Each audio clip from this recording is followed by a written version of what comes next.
Hi everybody, welcome to the Amir Show. Today's Thursday, August 13th, and today we're going to do something a little different. We're going to read off comments from people, and we're going to read the good, we're going to read the bad, and we're going to read the ugly. So let's start off with comment number one is from Astronaut. Astronaut says, "You need to get a job, men." You see, guys, this is where our public schooling system has really failed us. This guy does not know the difference between singular and plural. He doesn't know that men is the plural for man, and plural meaning many. And Astronaut, I have plenty of jobs. One of those jobs is that I own my own handyman business in the state of New Jersey, which has done me wonders. I've had my real estate license in the state of New Jersey, so I do real estate transactions, and I own multiple properties, which all this stuff keeps me very busy, and I love it. It drives me to work harder. So he tells me I need to get a job. I tell him he needs to get a dictionary. Let's get to the next comment here. Let's read a comment from Matthew. Matthew says, "Oh boy, everyone got a freaking opinion. The level of ignorance and stupidity and the ass kissing, you are not white. And believe you me, no matter how much ass kissing you do, they will treat as such. Like Uncle Tom or even a house, you know. So stop, dude. You are impressing the whole Indian race seriously." Okay. People like Matthew have this presupposition that you cannot be conservative if you are not white. Only white people can be conservative, according to Matthew. So if you're black or you're brown or you're Asian, it means that you can't love your country, you can't hold family values, and you can't say that, hey, you do not want biological men in women's sports. No, you can't say that, apparently, Tim. Then he goes on to call, by the way, he called me white. What about me is white? This is as Palestinian as you could get right here. Then he calls me Indian. So which one is it? Am I white or am I Indian?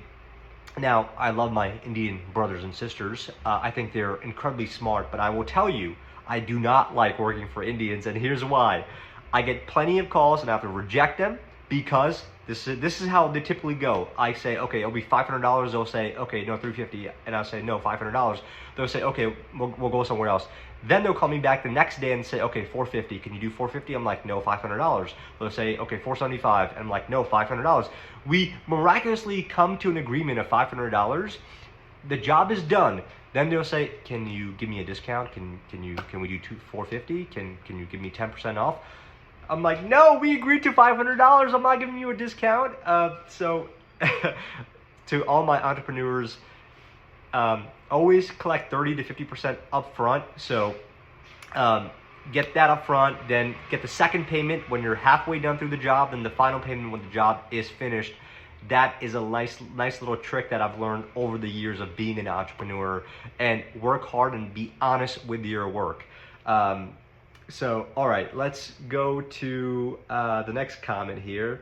By the way, I'm not Indian. My parents' heritage is from Pakistan.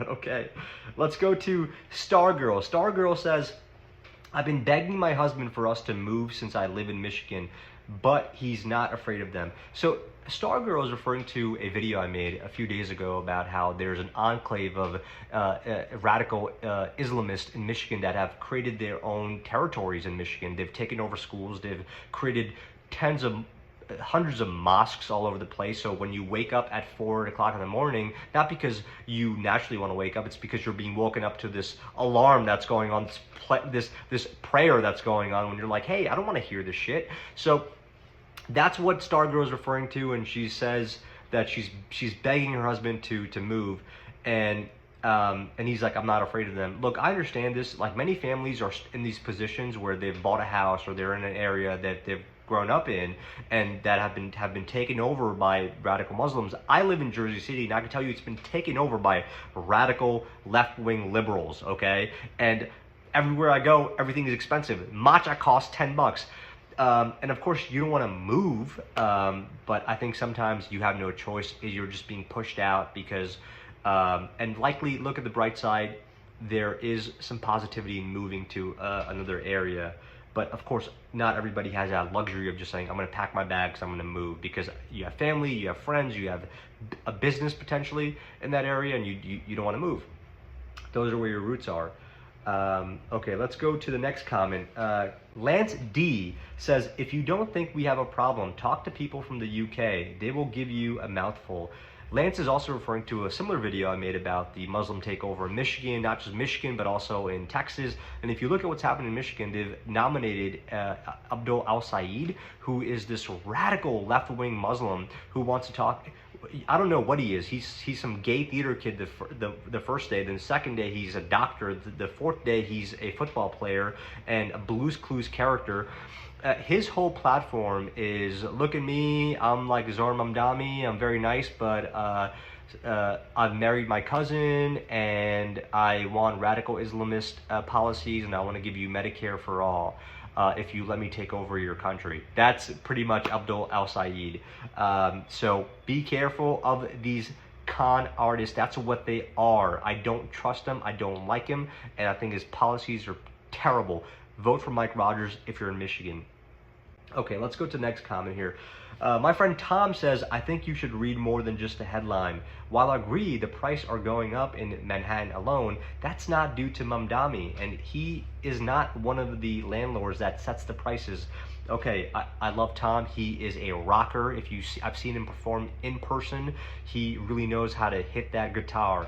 And so I will tell you, Tom, I think his comment is a little bit contradictory here. He says, while I agree the prices are going up in Manhattan, it's not due to Mamdani's fault. So if he's saying, okay, prices, he's referring to the story I did yesterday about how New York rent prices have reached a sky-high level of $6,665 for one small little bedroom in New York City. And he's saying Manhattan. It's not just alone in Manhattan. It's happening in Queens, it's happening in Brooklyn, it's happening in Long Island. Maybe Staten Island is the exception because I don't really even think Staten Island is a part of New York City, but that's a different story. But Tom, I could tell you, I could confirm that it's policies that drive rent prices to go up. And I'll give you a great example. I own a house in Jersey City. I own multiple properties. I've got to raise the rent on those properties as of the. I'm actually negotiating with my tenants right now how much rent I want to be able to increase because my tax bill just went up 20%. So yeah, it actually does boil down to policies. When you have terrible policies, they get trickled down to people.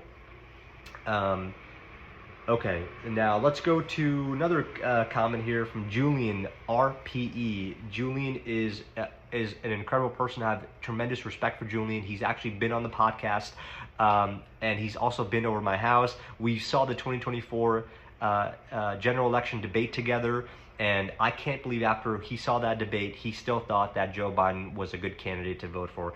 Julian says, the only thing I was able to decipher from your bigoted anti-American rant, seemingly pieced together by anecdotal evidence, is that if our criminal justice system doesn't conform to your values while creating a system of homeless Alcatrazes, great idea for saving money, you won't be able to cope with this brave new Garden State hellscape. By all means, get the F out while we still live in a free state and country. New Jersey is too good for the hate you give it.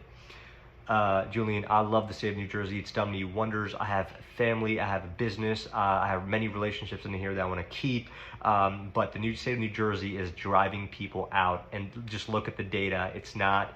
The data does not lie, okay? Now, Julian, again, as I mentioned, he's been at my house, we've watched the debate together, and he still thinks that the left is on the right side of history.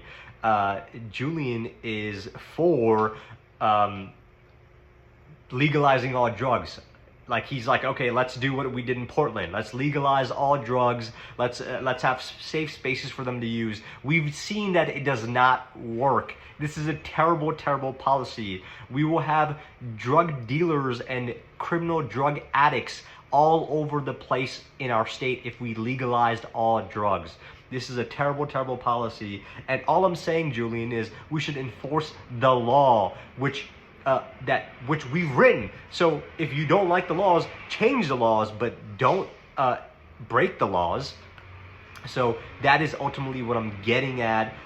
What I want is criminals to be locked up in jail for killing people, for murder, for rape, for assault. And I think we should bring back the three-strike rule. It was a fantastic rule we had in the 90s. It actually cleaned up a lot of New York City under Giuliani. He got tons of credit for it, so we should do it. I believe it might have been also, no, I'm sorry, I'm thinking about Bill Clinton. That was Bill Clinton with the three-strike law. It was Giuliani with the stop and frisk. Either way, both of these policies are great. We should enforce the law. And I think that being said, that might be the last comment, unless I've got one more here, I think. Actually, I do have one more. This one is, I guess not. I guess that, I can't find the last comment.